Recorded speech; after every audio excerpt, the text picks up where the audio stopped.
Thanks, Bobby. Back in 2008, around the time the world was starting to head into its global recession after Bear Stearns had failed and Lehman was on the way down, there was a series of bizarre infrastructure failures that started to happen around the United States.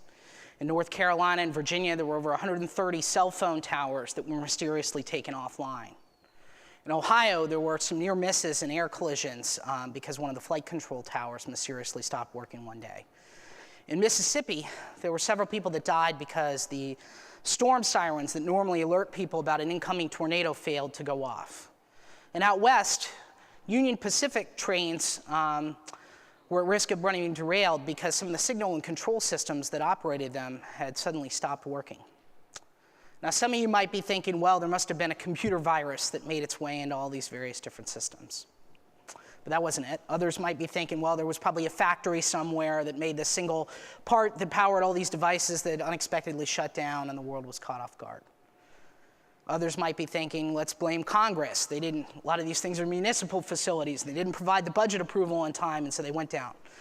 We are in Washington, D.C., so I had to make at least one political joke. But that wasn't it.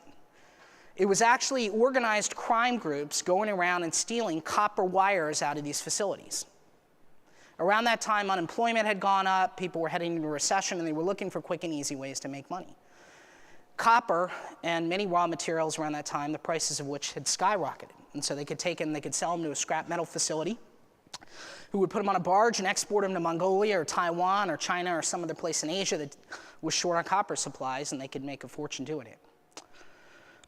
The FBI reported in 2008 there were over 50,000 thefts of copper, costing the U.S. over $60 million in damages because of it.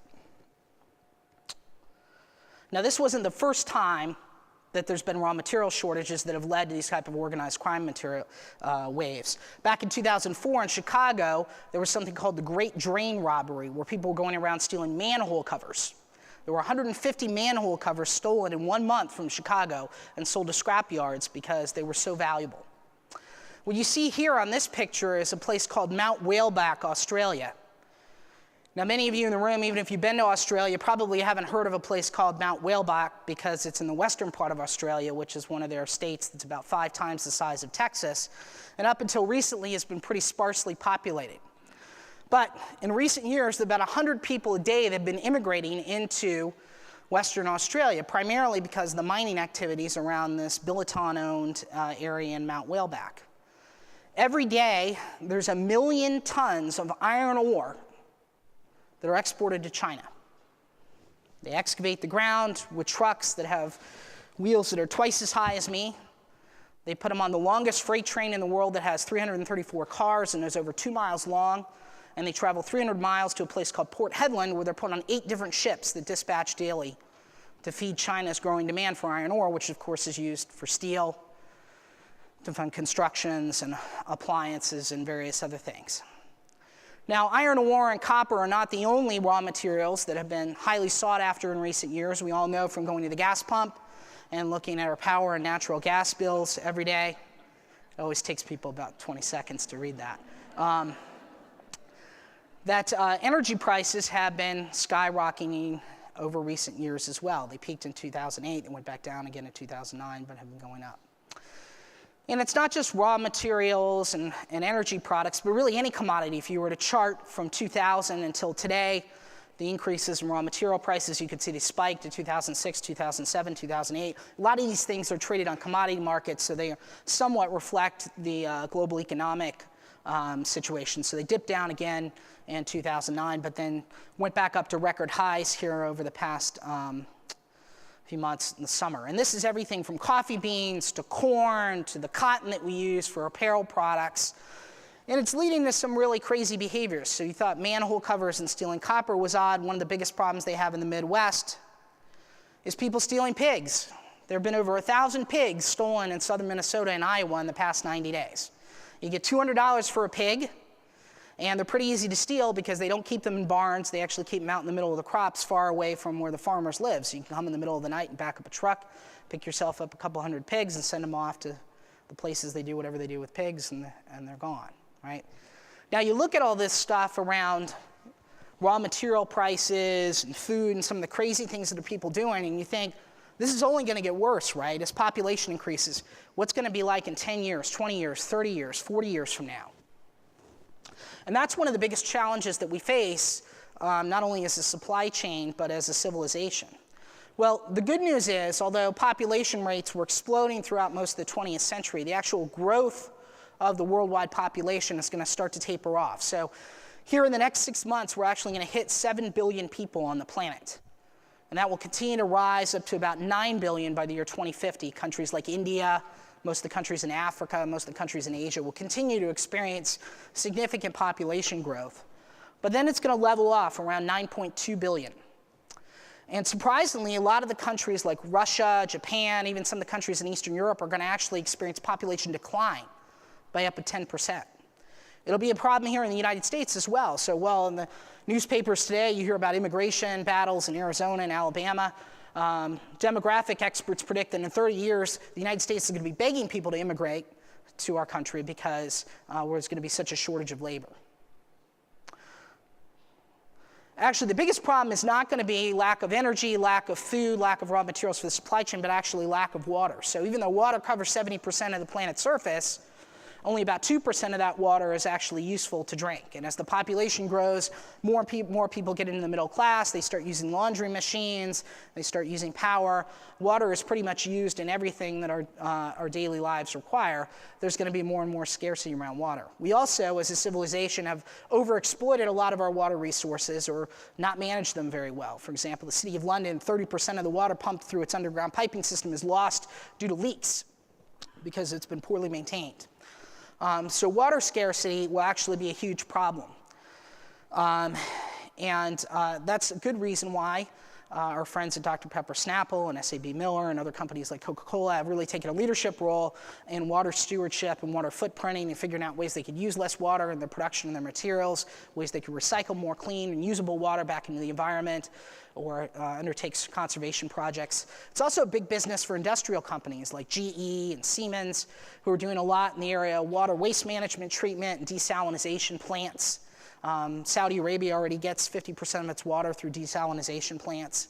And it's viewed that a lot of these things, clean technologies, are really going to be the way of the future. So things like wind power, which Denmark and Germany also get more than 10% of the power already from offshore windmills. Solar power, build massive solar arrays out in the Mojave Desert in California that are being used to provide new sources of electricity. Electric vehicles are finally here. We have the Chevy Volt, we have the Nissan Leaf coming.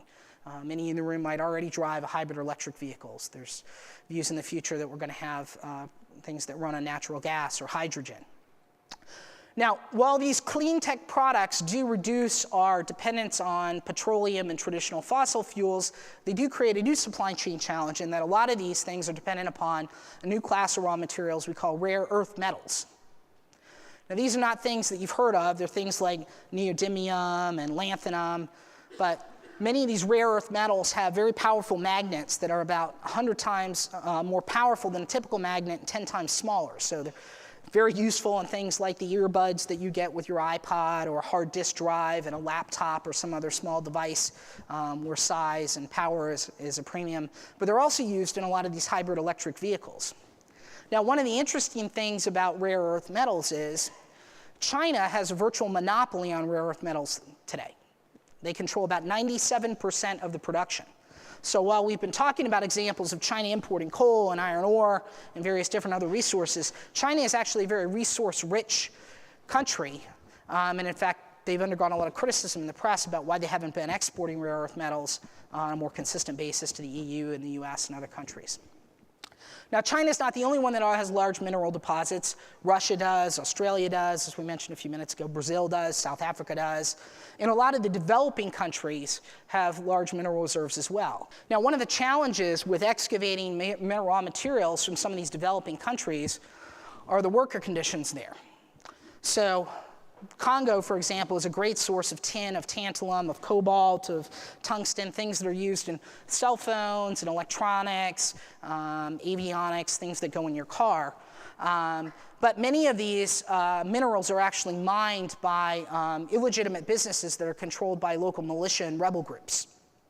that don't necessarily have the best working conditions for their employees, let's say. If you've ever seen the movie Blood Diamond with Leonardo DiCaprio, then you have a pretty good idea what I'm referring to here. And the visibility around this has increased substantially in the past 5 years to the point where part of the Dodd-Frank legislation actually says that companies need to declare that are using tin and these various other metals need to declare that their supply chains are conflict-free, which is very challenging because a lot of these things are excavated by illegitimate businesses that don't keep records of anything, and they're sold through brokers and other types of intermediaries, and they're mixed and refined before they're sent on even to large companies that might use them. So having any kind of pedigree to trace that is particularly challenging. But as our quest for minerals drives us more and more to developing markets, these are some of the challenges that we're going to face. Now, when I was growing up, there was always this belief that we weren't just going to mine things in the earth, but we'd be able to go to the moon and bring back mineral deposits from there, or Mars, or maybe other different parts of the world. And there's actually scientists that predict in the year 2154 that we'll be colonizing, from a mining standpoint, a small moon in the Alpha Centauri system called Pandora that's got a plethora supply of a superconductive material called unobtainium. Now, if this sounds familiar, it's because it's the plot of the movie Avatar. But as you recall from the movie, one of the biggest challenges they had were the environmental and cultural impacts of going in and disrupting the ecosystem and the native Na'vi people and digging under their religiously symbolic tree. But these are the kinds of challenges and compromises and balances that will need to be made in the coming years as we think about raw materials. There's a big challenge and a big debate right now in the United States because there's something called the Marcellus Shale that sort of parallels the Appalachian Mountains here on the East Coast. It's got a tremendous amount of natural gas reserves that energy companies would like to go in and do a hydraulic fracking and spray chemicals in to release the gas. But the environmentalists are obviously concerned about some of the side effects of that. It's the Chesapeake Bay watershed. What might some of the impacts of that be? Other concerns are, of course, worker safety. You all probably remember last August when the mine collapsed down in Chile. You know, the area that it was in was one of the most driest, dangerous places on the earth, but those are the kinds of places that we're going to need to go to satisfy our ongoing quest for mineral deposits and raw materials. Now, fortunately, the 69 miners were rescued in this case, but there's been lots of other examples of accidents in the United States and other places where the workers haven't been as lucky. So these kinds of social, cultural, economic, and environmental issues are what's going to need to be balanced as we think about this stuff going forward. Now, easier than actually going to Mars or the moon or someplace else to excavate things might be looking undersea, because we've actually significantly under-researched the ocean floor. Scientists believe that there are millions and millions of species of life that were yet undiscovered, and that there are rich deposits of lead and copper and aluminum and zinc and gold that are underneath the ocean surface. So not surprisingly, China, in big demand of these things, has redoubled its efforts and its technology investment in undersea exploration. You might have read in the newspapers back in July, they did a 6,000-meter dive to an area of the Pacific Ocean between Hawaii and the west coast of the United States to do some research on the ocean seafloor. But it's not just the Chinese, it's the Russians as well.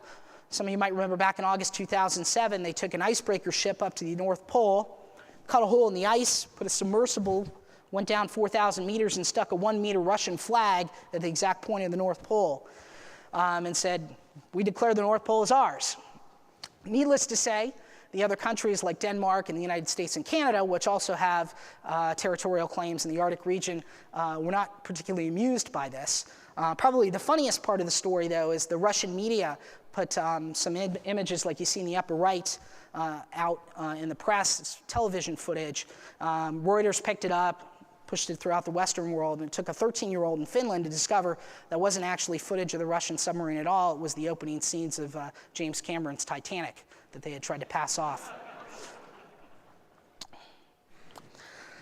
Just as interesting as the mineral deposits in the Arctic region are its potential for transportation. So if you fly from London to Tokyo or you fly from New York to Beijing, you don't fly around the center of the earth, you fly a polar route, right? So why do we have ships that when they go from Hong Kong to Long Beach, or where they go from Tokyo to get goods to Chicago, go the longest way instead of the shortest way? Well, the obvious answer is that the Arctic region and the North Pole is iced in most of the year. But as evidence is shown from scientists, the glaciers and the ice has been consistently receding in the Arctic region over the past few years. And it's believed that by the year 2050, it's possible that in the month of September that there is no significant ice flow in the Arctic region at all, which would enable ships to go from the port of Murmansk up into Canada, for example, to a place called Churchill in the Hudson Bay, drop off goods on a train line that runs down to Winnipeg and ultimately Chicago, thereby considerably saving the amount of cost and effort associated with that. Now, most of us in the room would probably say if the polar ice cap melts, we'd probably be focused on other things than improving the supply chain. Scientists and even supply chain experts will tell you that even if the pole were to freeze up or to unfreeze, it still wouldn't necessarily be an answer to all transportation problems because you'd have to navigate pretty slowly through that region and it'd only be open a couple weeks of the year. But what are other ways that we can get transportation to be faster? So if we're not going to take a ship around the northern part of Russia, and that this line is obviously exaggerated because it doesn't reflect the curvature of the Earth, what about taking a train? It only takes 2 weeks to transport via rail freight goods from China to Western Europe, but it takes 6 weeks to make the same trip when you travel down around Singapore and under India and through the Suez Canal and through the Med up to the Western European ports. So Deutsche Bahn, who's a German rail company, actually opened up in 2008 a rail line that would run through Mongolia and take advantage of the Trans-Siberian Railroad to take things over to St. Petersburg all the way over to Western Europe. There were some problems with it, though. The Russians and Finland use a different rail gauge than the rest of the world does. China and most of Western Europe are on a standard gauge. They're on a different gauge. It's hard to believe that any industry could run with multiple different standards, but the railroad industry does. So effectively what you'd have to do is take all the containers off of one type of rail car and put them onto another. The Russians will only let you use their rail cars. They want to inspect everything. And Deutsche Bahn, as of now, is really only running the service when it has enough demand. So that hasn't been particularly popular. But what about a road? I mean, after all, Marco Polo used to walk and carry perfumes and jewelry and other types of chemicals back from the Far East back to Europe. Why can't we just build a road? And in fact, there is a road being built that's going to connect eastern China all the way to St. Petersburg, some 5,000 miles. The most important part of which is a 1,700-mile stretch through a country called Kazakhstan. Now, most of you probably know Kazakhstan is the home of borat, #1 exporter of potassium. But it might in the near future be well known as really the gateway between Asia and Europe. And this is a significant civil engineering project. It's costing $7 billion. It's backed by the World Bank and the Russian government. But the temperatures in these places reach 120 degrees during the day. There really is no infrastructure around it, so it's a particularly challenging thing, but it's expected to open in 2013. Now, when Marco Polo traveled the Silk Road, one of his biggest concerns was theft and having bandits approach him and try to steal his goods. It's hard to believe that in 2011 that we still have the same type of problem. There have been over 50 hijackings last year in the Gulf of Aden and off the coast of Somalia where pirates captured ships and demanded ransoms. Probably the worst one from a supply chain standpoint was back in 2009 when they captured the Maersk, Alabama, that had 17,000 tons of cargo and they had to negotiate for their release. And as you all know, this has been wreaking havoc with supply chains, particularly between Asia and Europe, because folks are going around the Cape of Good Horn in South Africa. Insurance premiums are up. But cargo theft is not only a problem over in Africa, it's a big problem here in the United States as well. Incidents of cargo thefts have gone up 30% since 2007. So there are organized crime groups that go around to rest areas and truck stops and warehouses around the United States, and they wait for a trucker to leave his rig, go inside to take a shower or get something to eat. And it takes them about 30 seconds to hotwire the rig, drive it about 30 miles away, switch the rig, paint over the logo on the side of it, deactivate the homing and the homing devices and the GPSs, and they're off to sell this stuff down to South America at a huge margin. Now, they're targeting high-value goods, things like cosmetics, high-end apparel, electronics, pharmaceuticals. Pharmaceuticals cause a big problem, though, particularly ones that are sensitive to temperature and humidity.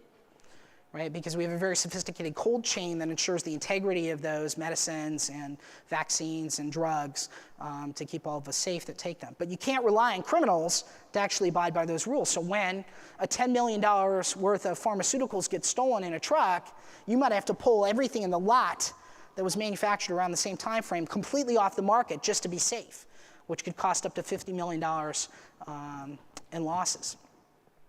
There was actually an incident in 2010 where some organized crime members went onto the roof of an Eli Lilly facility and cut a hole in the roof and rappelled down the side, opened up the back door, backed up a truck, and unloaded $70 million worth of merchandise. So this is actually a growing problem here. So if we're not going to have a railroad across Asia and we're not going to go through the Arctic, probably the biggest impact to global trade efficiency in the next couple of years is the expansion of the Panama Canal. So back in the 1930s, there was an effort underway to add a third set of locks in Panama. It was abandoned because of World War II, but it's recently been restarted because of an issue that ships have gotten a lot bigger.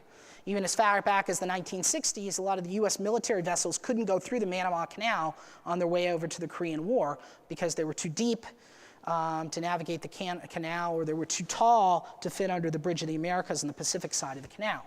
So what Panama is doing is they're adding this third set of locks. It'll be deeper, it'll be bigger, it'll enable the biggest cargo ships in the world to be able to traverse through there. And the reason they're doing this is they're actually losing a lot of business. These big cargo ships have just been taking goods to the western coast of the United States and putting them on a truck or putting them on a rail car and moving them to their final destination rather than going through the canal at all. So this will potentially be disruptive in terms of global trade. So we talked a lot about air and rail and ground transportation, but what about air transportation? You would think in the next 30 or 40 years we'd have some sort of supersonic, ultra-fast cargo carrier that can take goods from China to the US in a matter of a couple hours. Well, that's probably unlikely to occur. In fact, we're probably moving backwards, if anything, in the terms of air speeds, certainly since we shut down the Concorde service back in 2003 after the crashes and things. But what we did get was the Dreamlifter, a pregnant version of the 747. Now, unfortunately, Boeing's only using it today to transport the wings and the various different parts of their Dreamlifter back and forth between places like Japan and Russia and Italy, where they're manufacturing them, to the assembly facilities here in the United States. There was also a cargo version of the A380 that was supposed to launch to the market, and they actually took orders, but ultimately decided to suspend production on that before they delivered any.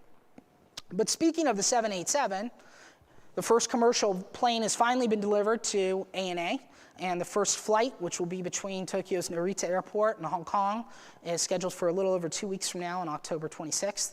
And the first real global flight, which will go from Narita to Frankfurt, is supposed to happen in January 2012.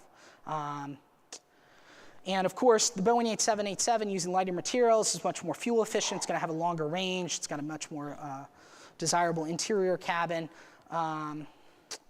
But one of the biggest things that's interesting to me about the 787 has just been monitoring the way they manage their supply chain. Boeing took a very risky bet back in 2003 when they decided to outsource a lot of the design and the manufacturing of the flight control systems, of the engines, of the wings, which are probably the most controversial, wings being built in Japan. And they would just act as a facilitator or a coordinator of this global network of suppliers and contract manufacturers they were using around the world. Well, the overall product development lifecycle hasn't exactly been a success. There have been software glitches, there have been parts shortages, there have been worker strikes, there have been fires that have required emergency landings, but they finally got the product to the market. I think one of the questions we would ask is if they were going to do it over again, would they rely so heavily on outsourcing partners? But it's not just in the aerospace industry that outsourcing is extensive. Think about the high-tech industry. There's a tremendous amount of growth in contract manufacturers, Jabil, Flextronics, Foxconn probably being the biggest and one that receives the most attention in the press. Foxconn has a little under 1 million employees in China, many of whom work in these multi-billion-dollar manufacturing plants that have city-like campuses where they work, live, sleep, eat, and play all in this one place. Perhaps what's most interesting is we tend to think of a contract manufacturer as just kind of an outsourced factory doing relatively low value work. They're just putting things together and taking advantage of labor arbitrage. But these contract manufacturers, the scope of the services they provided has expanded significantly. In many cases, they're designing a lot of the high-tech gadgets that we carry around with us or have in our homes. They're doing all the sourcing of the raw materials. They'll do vendor-managed inventory. They'll fix the products when they break. They'll refurbish them. They'll recycle them. They do all the on-site maintenance and repair. And where they're really making their money is from the parts. Increasingly, they make the cameras that are in mobile phones or the displays that you see on a tablet or the power supplies or the enclosures that these things go on, which are fairly high margin. Now, their growth has not been without issues. There have been a number of concerns about worker rights, particularly around Foxconn. You might remember in the first couple months of 2010, there were over 18 suicide attempts at Foxconn's various different plants in China. And so there's been a significant amount of world attention on, not only in China, but Eastern Europe and various different contractor manufacturer facilities around the world, how we can make sure that workers are being treated fairly. Are they making sure that we don't have anyone that's under the age of 16, that they're not being exposed to hazardous chemicals, that they're really being paid benefits if they're on maternity or sick leave, that they're not being asked to work excessive overtime. And Apple's really done a good job of being very transparent about the problems they found in their plants. They published an annual report on supplier responsibility that doesn't make them look perfect. It shows that they have growing pains as well, but has exposed a lot of the challenges. But I think the 14 Foxconn employees that died in those suicides are going to be remembered in the long term as heroes, because what it resulted in was a 30% wage increase for workers at Foxconn. It led to subsequent strikes at Honda and Omron and various different other plants, all of which have increased wages substantially over the past couple of years, which is leaving a lot of people with the question of, with the inflationary pressure in China, are they can continue to be the world's factory, or does it make more sense to move things to Mexico or Eastern Europe, Vietnam, Thailand, Indonesia, some of the other places. The contract manufacturers in China are not sitting around waiting for wages to rise. They're being proactive about it. In fact, just a couple months ago, they announced that they were going to introduce over 1 million robots to their plants to do very repetitive, monotonous, and sometimes dangerous tasks more cost effectively than workers.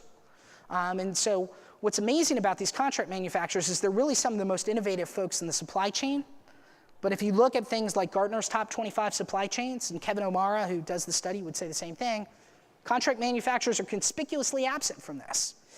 It's really all the big global brands that are getting the recognition for it, even though they're really subcontracting some of the mission-critical parts of their supply chain off to the contract manufacturers.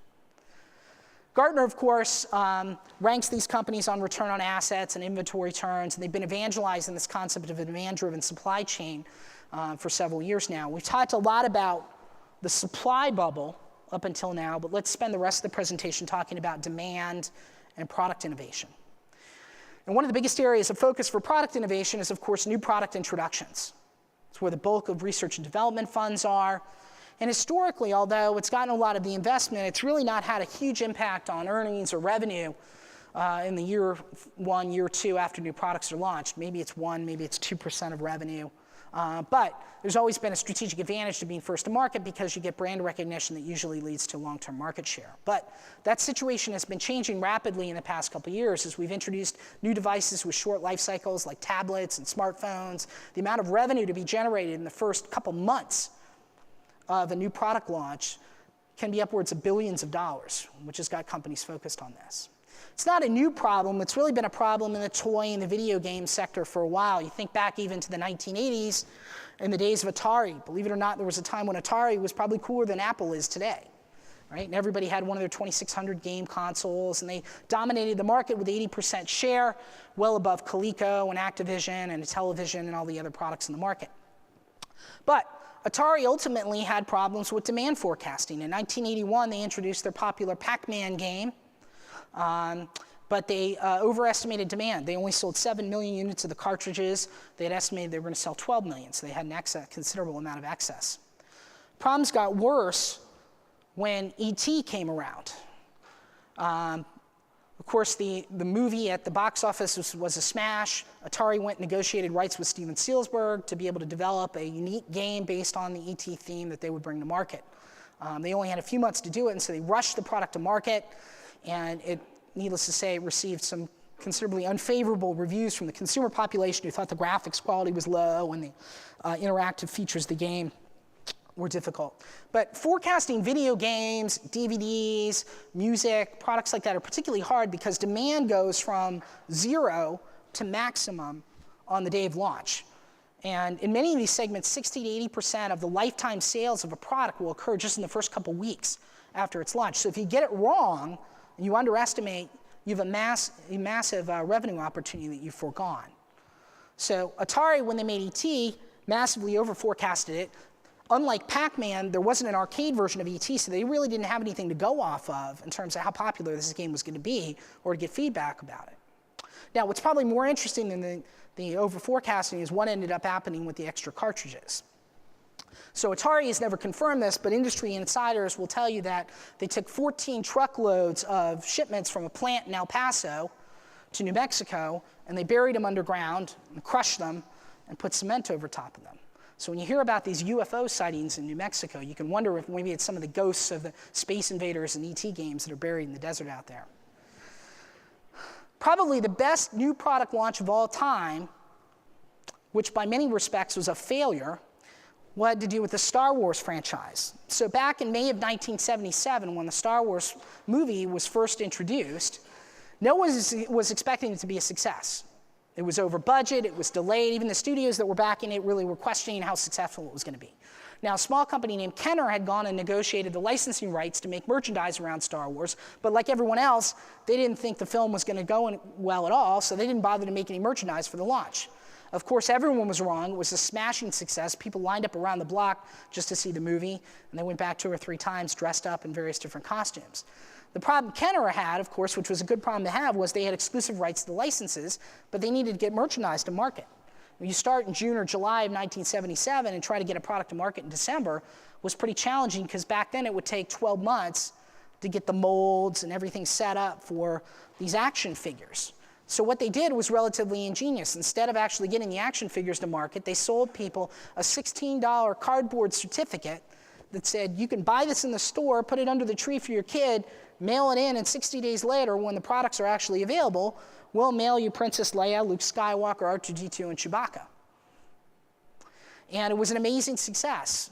People bought them by the millions. They ended up selling 42 million action figures in the first year after the Star Wars film was originally introduced. Predicting new product launch successes is probably about as challenging as trying to predict who's going to win the next presidential election. And there's some jockeying going on right now between New Hampshire and Florida and Iowa because each of them want to be the first state to have the primary in because the first state usually narrows the field of candidates pretty quickly. But what's happened is this electronic market has been shown to be a lot more statistically accurate than any of the polls that you hear about on the nightly news. In fact, on the eve of an election, it's 75% accurate. Now, Iowa's not the only one that has this type of an arrangement. Out in Los Angeles, they have something called the Hollywood stock market, where there's 1 million different people that participate in buying bonds and warrants and various different other types of derivatives around movie stars, new films that are coming to market, directors. And what the benefit of this to the studios is they can get a very accurate demand forecast for how many people are actually going to show up to a film before it launches. Similar thing in the video game. They have something called the SIM exchange in the video game industry. And here, anyone in the public can go on and join, and you can buy shares of hardware consoles like the Nintendo Wii, the Sony PlayStation, the Xbox 360. You can buy shares of upcoming game launches.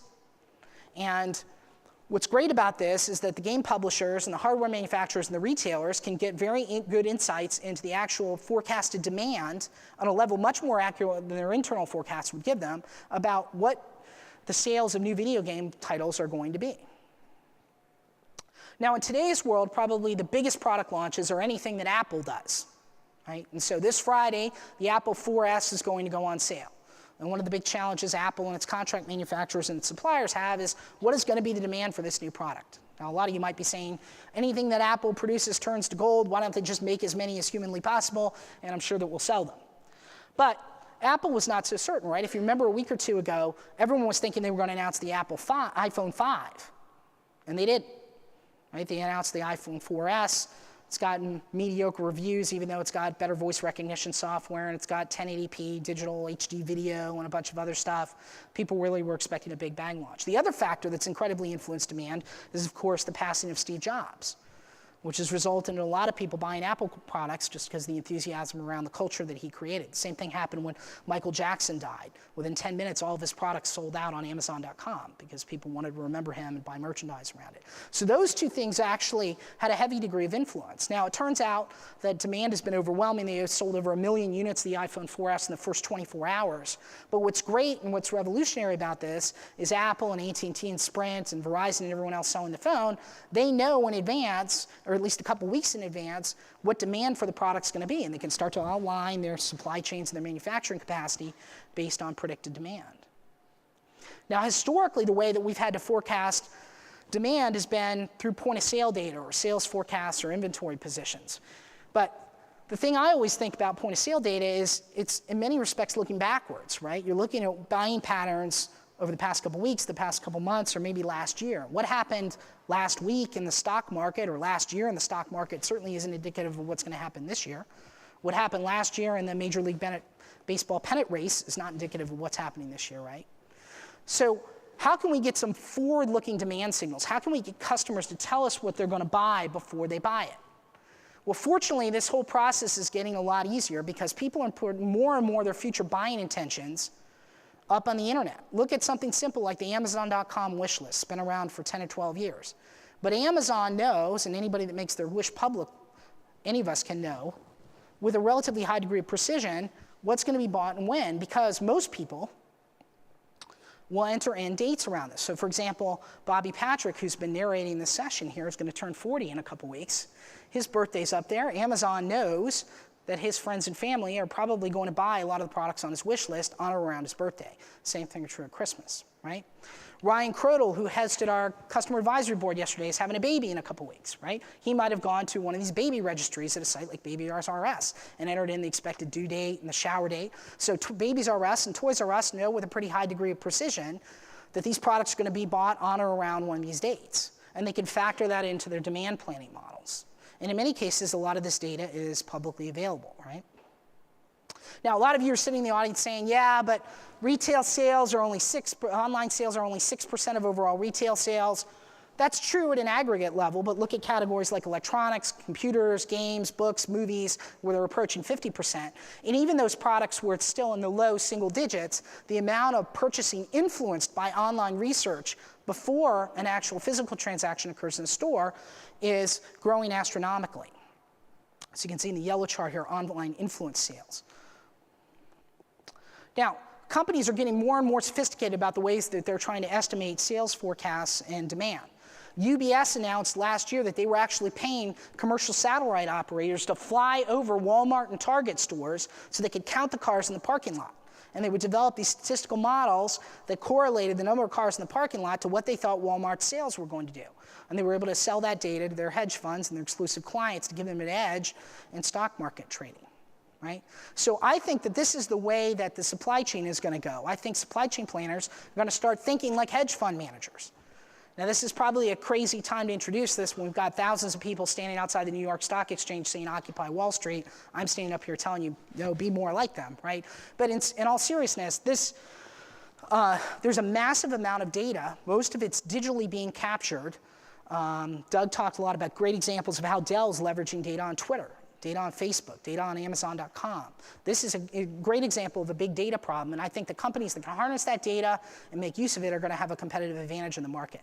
And it's getting easier and easier. Here's an example of something called Google Flu Trends. So this is from google.org, not google.com. Google.org is their nonprofit philanthropic arm, where they do a lot of betas and a lot of interesting research. But one of the things that google.org is trying to do is better predict flu outbreaks. And actually, they're able to do it a lot better than the Centers for Disease Control. And the way they do it is they analyze search patterns in local different areas to see who's searching on cold symptoms, flu medication, tissues, orange juice, other things that they've been able to correlate with flu outbreaks. Now, the advantage that Google has is they can do this in real time, whereas the CDC waits days, if not weeks, for doctors to report back in through a very antiquated public health reporting system how this stuff is done. And in fact, the World Health Organization found out first about the SARS virus back a few years ago because some folks in Canada were monitoring chatter on the internet and identified it before even the local authorities knew about it. Now, what's really cool is that Google's got a tool that allows you to do this. They have something called Insights. So you can go and put your product name into this tool called Insights, and you can pull up a heat map of the US or the world, and it'll show you who's searching on that term and where. You can filter it down by dates and a variety of different parameters and use it as yet another input for your demand forecasting model. Now, one of the other things that's making the whole supply chain demand planning issue easier is a lot of products are going digital. So we worry less about the Atari video game type of syndrome because more people are playing games online. We worry less about DVD forecasts because more people are buying them through streaming or buying digital copies. Same thing with the music industry, with the software industry. And they're doing various different media consumption devices from the Kindle Fire to the Barnes & Noble Nook to the iPad 2. Well, one of the beautiful things about digital supply chains, right, is there is no inventory. You negotiate an agreement with the supplier and the retailer once up front. The pricing might change, but there's no need to replenish it. There's no inventory carrying costs. There's no trucks involved. You don't have to worry about the goods being damaged. You don't have to worry about shrinkage. You don't have to worry about returns, any of the traditional problems there. Wouldn't it be great if all the products that we sold had a digital supply chain like this? It would make things just so much easier. Well, we're actually not that far off from a lot of the physical products that you buy in a store coming through a digital supply chain, through a technology called three-dimensional printing, or what is commonly now being called rapid manufacturing. So the way this works is you design a product in a CAD system, and then you'll send it off to a printer like this. And the printer will divide it up into millions of different layers, and much like an inkhead jet spreads toner on your paper today, it'll go through successive layers and actually build the physical product, depositing things much like a plastic injection molding system will today. Uses about 10% of the raw materials that a typical manufacturing effort would use, so there's less waste. There's no need to design dies and molds and all the stamping plants and all that different type of stuff. And there's a wide variety of applications for this. You can make guitars. People have talked about making prefabricated houses by printing them. Bicycles, all different types of arts, different parts that would go into various different automobiles or aerospace equipment. Prosthetics, you can custom design a knee or a hip replacement. Even organs. This could revolutionize and eliminate the need for organ transplants because you could take someone's cell samples and actually design an organ to exactly fit the person's body. So this 3D manufacturing is closer than you would think. These printers cost about $25,000 to $175,000, and it's not inconceivable that in a couple decades you could have one of these in your house. Now, you might sound crazy, but if I'd have come to you in 1985 and said, you're not going to need to go have your photos processed at the drugstore anymore, you'll be able to take them digitally, look at them on a computer, and print them out whenever you want, you would have told me I was crazy. Right? And so there are companies like Shapeways that actually would do this 3D printing today. You can send them a CAD CAM design. They'll print it out. They'll ship it to you in a matter of a couple days. And if you want, they'll list it on their marketplace where other people can buy the same design. And they build to order. They print on demand, much like Dell started doing back in the 90s with personal computers.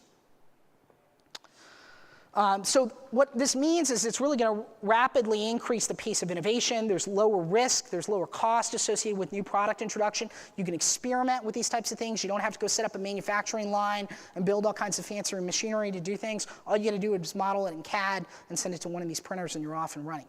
So this is one of the things to keep an eye on because it could potentially revolutionize the supply chain. So, with that being said, we've talked about a lot of different things. There's lots of supply challenges we'll expect in the coming years, everything from water to energy to raw materials. It's unlikely that we'll have any disruptive transportation capabilities here in the near future. Things like digitization of the shopping experience on mobile devices and websites are making demand forecasting easier. And keep an eye on the 3D manufacturing because that could revolutionize the supply chain. With that being said, I will turn it back to Bobby.